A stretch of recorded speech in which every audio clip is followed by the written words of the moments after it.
Guys welcome back to my YouTube channel UPSC lovers. कैसे हैं आप सब और कैसी चल रही है आप लोगों की तैयारी। आई होप आप लोगों की तैयारी बहुत अच्छी चल रही होगी। तो गाइस हम पढ़ रहे थे राज व्यवस्था में हमने पढ़ लिया था हमें संविधान की आवश्यकता क्यों पड़ी। फिर हम लोग पढ़ रहे थे अधिनियम। तो गाइस अधिनियम की एक क्लास हो गई थी।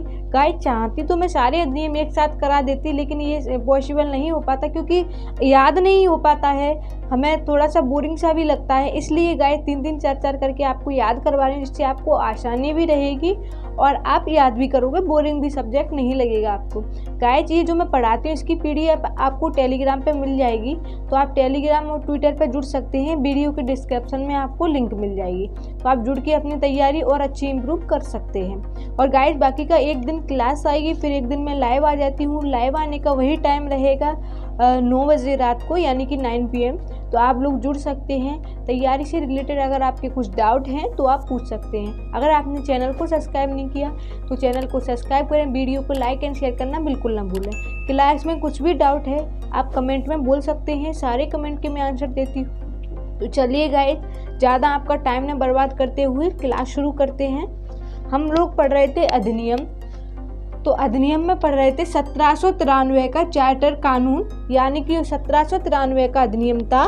उसमें क्या विशेषताएं हैं। सबसे पहला, इसने लॉर्ड कॉर्नवालिस को दी गई काउंसिलिंग के निर्णय के ऊपर अधिभावी शक्ति को भविष्य के सभी गवर्नर जनरल एवं प्रेसिडेंसियों के लिए विस्तारित कर दिया। यानी कि सबसे पहले यहाँ क्या हुआ, 1793 का जो चार्टर कानून अधिनियम था, इन्होंने क्या किया कि जो लॉर्ड कॉर्नवालिस की जो काउंसिलिंग निर्णय के ऊपर उन्हें जो शक्तियाँ दी गई थी, वो भविष्य के सभी प्रेसिडेंसियों और सभी गवर्नर जनरल के ऊपर विस्तारित कर दिया गया। ये बहुत अच्छा काम किया था यहाँ पे, जो कि कॉर्नवालिस को शक्ति गई वो भविष्य के सभी गवर्नर जनरल और प्रेसिडेंसियों के ऊपर भी विस्तारित कर दिया था। गाइस चाहूँ मैं यहाँ बिना देखे आपको यहाँ जैसे मैं बोल सकती हूँ, फिर होता क्या है ये जो लिखा रहता है आपको समझ में नहीं आता, इसीलिए पूरी कोशिश करती हूँ कि आपके फैक्ट यहाँ क्लियर हो जाए। दूसरा है इसने गवर्नर जनरल को अधीनस्थ बॉम्बे और मद्रास प्रेसिडेंसी की सरकारों के ऊपर अधिक नियंत्रणकारी शक्ति प्रदान की। यानी कि जो 1793 का कानून था, उन्होंने सबसे पहला काम क्या किया था, जो कॉर्नवालिस को शक्ति दी थी वही शक्तियां भविष्य के सभी जो प्रेसिडेंट्स थे वह सभी गवर्नर जनरल उनके ऊपर भी विस्तारित कर दी। दूसरा इन्होंने क्या किया, जो गवर्नर जनरल अधीनस्थ बॉम्बे और मद्रास प्रेसिडेंसी को सरकारों के ऊपर सबसे ज़्यादा नियंत्रणकारी शक्ति प्रदान की। किसके ऊपर सबसे ज़्यादा है, तो बॉम्बे और मद्रास प्रेसिडेंसी सबसे ज़्यादा हाईलाइट है। बॉम्बे और मद्रास प्रेसिडेंसी, इनको ही सबसे ज़्यादा नियंत्रणकारी शक्ति प्रदान की।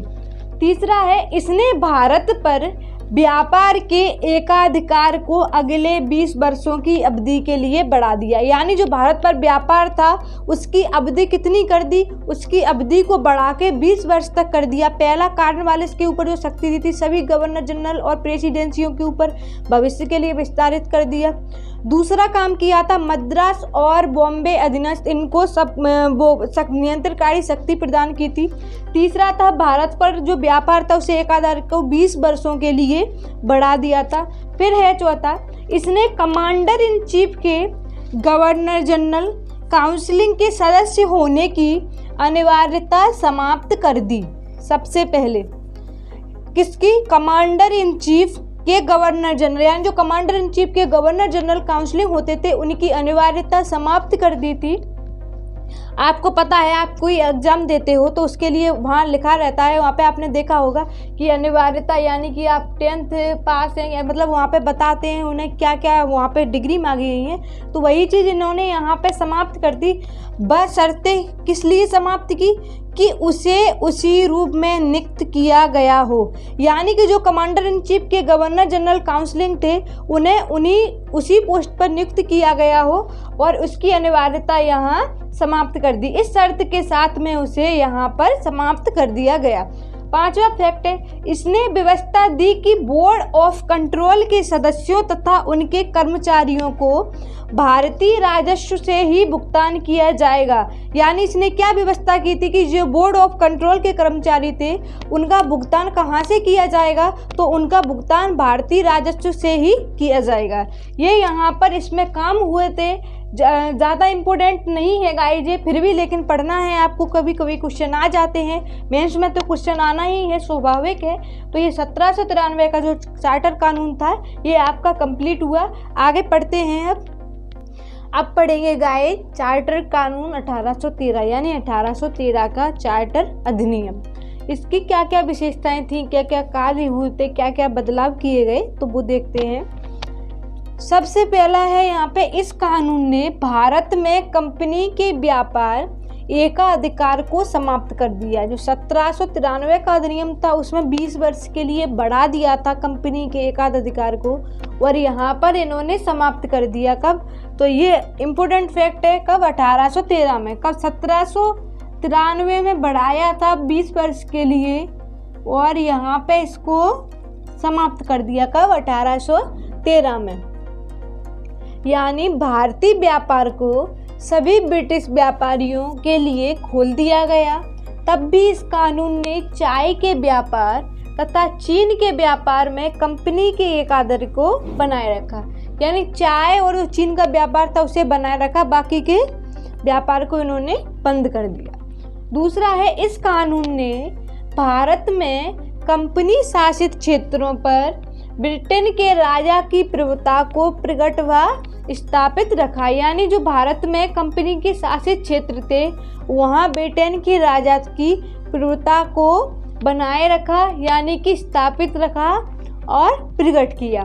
तीसरा है, इस कानून ने ईसाई मिशनरियों को भारत आकर लोगों को प्रबुद्ध करने की अनुमति प्रदान की। यानी जो ईसाई मिशनरी होते थे उनका एक ग्रुप रहता था, उन लोगों को अनुमति दी कि भारत आकर आप लोगों को जो उनका प्रचार वगैरह होता है, उपदेश वगैरह देते हैं, वो आप दे सकते हो, उसकी अनुमति दी। कब, 1813 में। एक मोस्ट इम्पोर्टेंट फैक्ट ये है इसमें, और दूसरा है ये, फिर देखते हैं, इस कानून ने भारत के ब्रिटिश इलाकों में बाशिंदों होता है, यानी कि वहाँ के निवासी, बाशिंदों का मतलब होता है वहाँ के निवासी के बीच पश्चिमी शिक्षा का प्रचार प्रसार की व्यवस्था की। बहुत मोस्ट इम्पोर्टेंट है गाइस, स्टार लगा लेना इस पे। इस कानून ने भारत के ब्रिटिश इलाकों में बाशिंदों यानी वहाँ के निवासियों के बीच शिक्षा प्रचार की व्यवस्था की। यानी जो शिक्षा का यहाँ पे विकास हो चुका था वहाँ पे इन्होंने प्रचार किया था। कहाँ पे, भारत के ब्रिटिश इलाकों के बीच में, वहाँ के निवासियों के लिए। फिर है, इस कानून ने भारत की स्थानीय सरकारों को व्यक्तियों पर कर लगाने के लिए अधिकृत किया। यानी जो भारत के मतलब व्यक्ति थे वहाँ की जो स्थानीय सरकार थी उन पर कर लगाने के लिए अधिकृत किया। यानी उनको बोला, कर भुगतान नहीं करने पर दंड की व्यवस्था भी की। यानी इन्होंने कर लगाने के लिए बोला, और जो कर नहीं देगा उनके लिए इन्होंने दंड की व्यवस्था भी की। तो गाइस यहाँ कंप्लीट होता है 1813 का चार्टर कानून अधिनियम। अब पढ़ेंगे गाइस 1833 का चार्टर कानून अधिनियम। अब पढ़ेंगे गाइस 1833 का चार्टर अधिनियम। कौन सा पढ़ेंगे, 1833 का चार्टर अधिनियम। अभी हमने कौन कौन से पढ़ लिए, दो पढ़ लिए, 1793 का, एक 1813 का। अब पढ़ेंगे 1833 का। ब्रिटिश भारत के केंद्रीकरण की दिशा में यह अधिनियम निर्णायक कदम था। यानी जो ब्रिटिश भारत का जो केंद्रीकरण था उसकी दिशा में यह अधिनियम निर्णायक यानी सही था, मतलब सही कदम की ओर था। निर्णायक का मीन्स यही है। अब इसके कुछ विशेषताएं देख लेते हैं। तो पहला है, इस अधिनियम की विशेषताएं इस प्रकार थी। पहला है, इसने बंगाल के गवर्नर जनरल को भारत का गवर्नर जनरल बना दिया। मोस्ट इम्पोर्टेंट है गाइस, स्टार लगा लेना इस पे, क्योंकि ये मोस्ट इम्पोर्टेंट फैक्ट है। सबसे ज़्यादा 1833 में कुछ क्वेश्चन आता है तो यहीं से आता है। क्या हुआ है फिर से एक बार बता देती हूँ। इसने बंगाल के गवर्नर जनरल को भारत का गवर्नर जनरल बना दिया, जिसमें सभी नागरिक और सैन्य शक्तियाँ निहित थीं। यानी कि जो बंगाल का गवर्नर जनरल था उसे भारत का गवर्नर जनरल बना दिया, जिसमें सभी शक्तियाँ निहित थीं। इस प्रकार इस अधिनियम ने पहली बार एक ऐसी सरकार का निर्माण किया जिसका ब्रिटिश कब्जे वाले संपूर्ण भारतीय क्षेत्र पर नियंत्रण था। यानी जो ब्रिटिश ने जो कब्जे में ले रखा था संपूर्ण भारतीय क्षेत्र, उस पर नियंत्रण कर रखा था। ऐसी सरकार का निर्माण कब किया गया था? 1833 में। सबसे ज़्यादा मोस्ट इम्पोर्टेंट गाइज यही फैक्ट है। ये आपको एक बार और समझा दे रही हूँ कि इसने बंगाल के गवर्नर जनरल को भारत का गवर्नर जनरल बना दिया, जिसमें सभी नागरिक और सैन्य शक्तियां निहित थी। इस प्रकार इस अधिनियम ने पहली बार एक ऐसी सरकार का निर्माण किया जिसका ब्रिटिश कब्जे वाले संपूर्ण क्षेत्र पर भारतीय नियंत्रण था। फिर एक फैक्ट है कि भारत के पहले गवर्नर जनरल तो आपको पता है लॉर्ड विलियम बेंटिंक। क्वेश्चन आ जाता है क्योंकि यहाँ बन चुके थे 1833 में। दूसरा है, इसने मद्रास और बम्बई के गवर्नरों को विधायिका संबंधी शक्ति से वंचित कर दिया। यानी जो मद्रास और बम्बई के गवर्नर जनरल थे उन्हें विधायिका की शक्तियों से वंचित कर दिया। ठीक है, उन्हें विधायिका का पद नहीं मिल सकता था, जो शक्तियां दी गई थी उससे वंचित कर दिया था।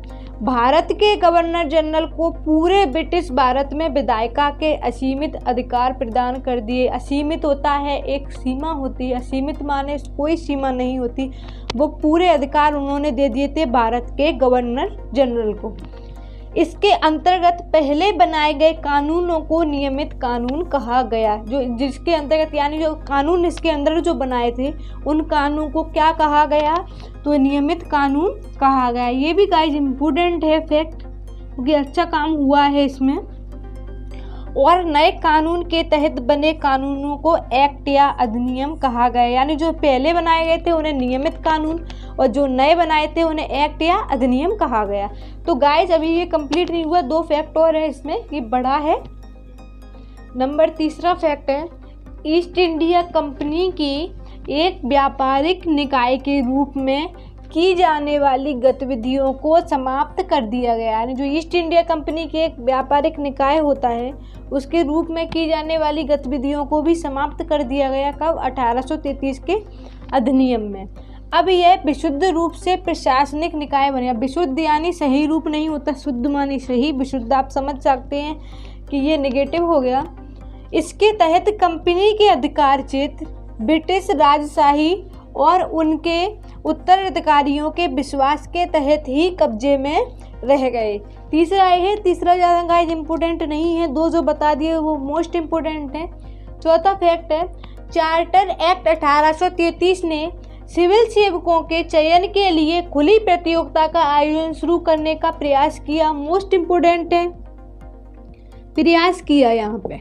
ठीक है, इसमें कहा गया कि कंपनी में भारतीयों को किसी पद, कार्यालय और रोजगार को हासिल करने से वंचित नहीं किया जाएगा। यानी जो भारतीय थे वो किसी पद, किसी कार्यालय में रोजगार प्राप्त कर सकते थे, उसे उससे वंचित नहीं रखा जाएगा। सबसे ज़्यादा मोस्ट इम्पोर्टेंट है, चार्टर एक्ट 1833 ने सिविल सेवकों के चयन के लिए खुली प्रतियोगिता का आयोजन शुरू किया, प्रयास किया था इन्होंने। फिर है, हालांकि बोर्ड ऑफ डायरेक्टर के विरोध के कारण इस प्रावधान को समाप्त कर दिया। यानी मैंने पहले ही बोल दिया कि इन्होंने खुली प्रतियोगिता का प्रयास किया था 1833 के चार्टर अधिनियम में, लेकिन बोर्ड ऑफ डायरेक्टर के विरोध, यानी जो बोर्ड ऑफ डायरेक्टर थे उन्होंने यहाँ पे विरोध किया तो उसको समाप्त कर दिया गया। फिर यहाँ पे ये जो इनका प्रावधान था वो नहीं हो सका। इन्होंने जो मतलब सिविल सेवका की जो प्रतियोगिता का आयोजन शुरू करने की सोची थी खुली प्रतियोगिता की, वो यहाँ पे बोर्ड ऑफ डायरेक्टर के माध्यम से उनके जो विरोध उन्होंने किया तो वहाँ पे समाप्त कर दिया।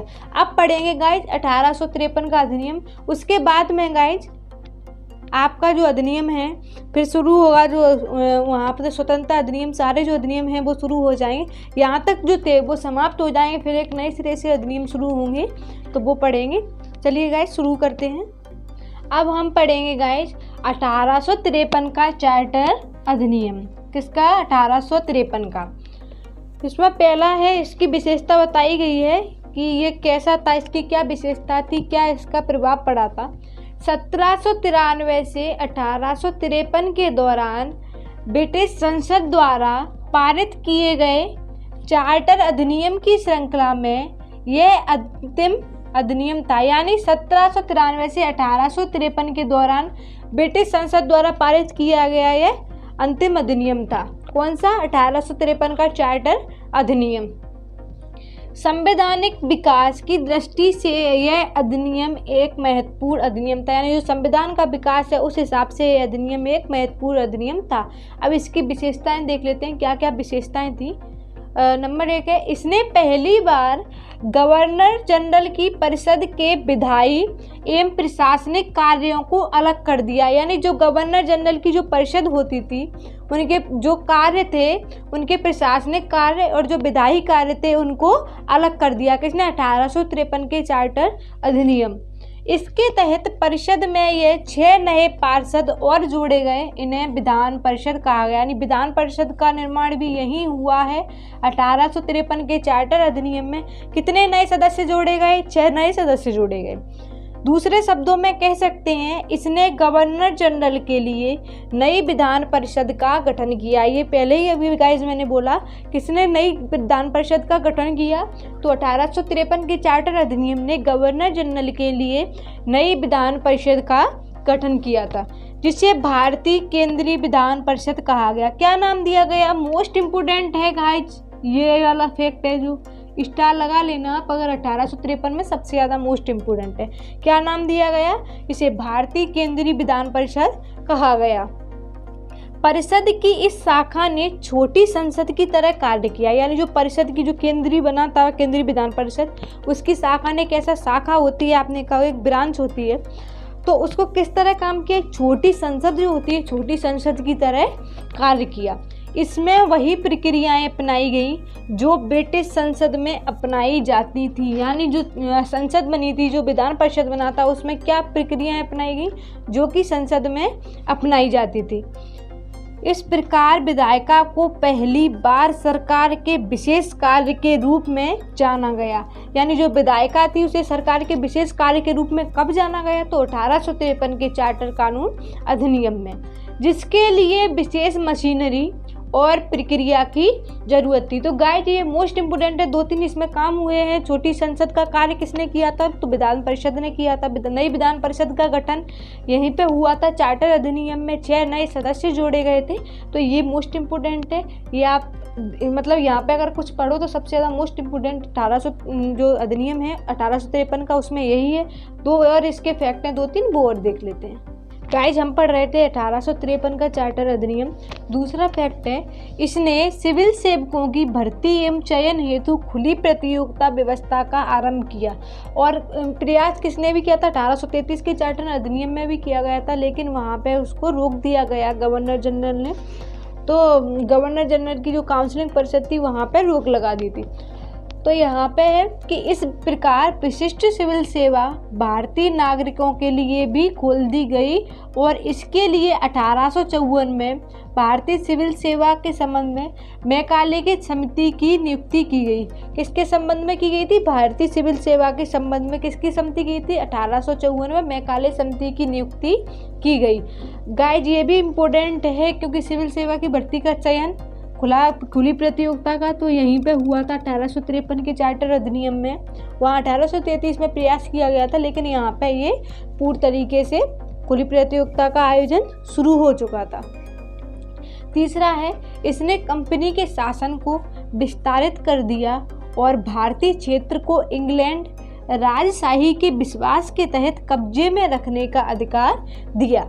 लेकिन पूर्ण अधिनियमों के विपरीत इसमें किसी निश्चित समय का निर्धारण नहीं था, यानी जो पूर्व अधिनियम थे उनके विपरीत कोई समय का निर्धारण नहीं था। टाइमिंग कोई भी हो सकती थी क्योंकि समय का यहाँ पर निर्धारण बिल्कुल नहीं था। इससे स्पष्ट था कि संसद द्वारा कंपनी का शासन किसी भी समय समाप्त किया जा सकता था, यानी जो कंपनी का शासन था उसका समय निर्धारण नहीं था, तो वो शासन कंपनी द्वारा कभी भी समाप्त किया जा सकता था। किसका? संसद का। फिर संसद द्वारा कंपनी का शासन। तीसरा है, इसने प्रथम बार भारतीय केंद्रीय विधान परिषद में स्थानीय प्रतिनिधित्व प्रारंभ किया। किसने? 1853 के चार्टर अधिनियम ने। गवर्नर जनरल की परिषद में 6 नए सदस्यों में से 4 का चुनाव बंगाल, मद्रास, बम्बई, और आगरा की स्थानीय प्रांतीय सरकारों द्वारा किया जाता था। यानी जो 6 नए सदस्य परिषद का जो गठन किया गया था उसमें 4 लोगों का चुनाव कहाँ से किया जाता था, तो बंगाल, मद्रास, बम्बई, आगरा की स्थानीय प्रांतीय सरकारों द्वारा किया जाता था। बाकी का 2 ये लोग कर लेते थे।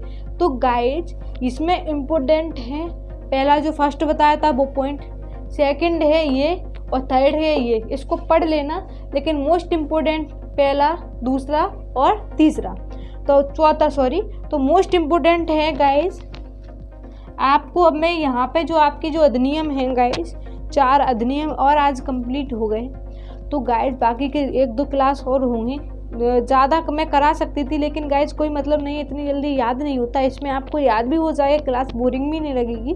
तो गाइज आप बताना आपको क्लास कैसी लगी, कमेंट में बताना। नेक्स्ट क्लास बहुत जल्दी आएगी गाइज, और ये एक्ट जैसे ही ख़त्म होते हैं फिर हम संविधान शुरू करेंगे। संविधान बढ़िया अच्छे से पढ़ेंगे, आर्टिकल याद करेंगे वहीं पर। तो गाइज मिलते हैं अगली क्लास में, तब तक के लिए best of luck, thank you.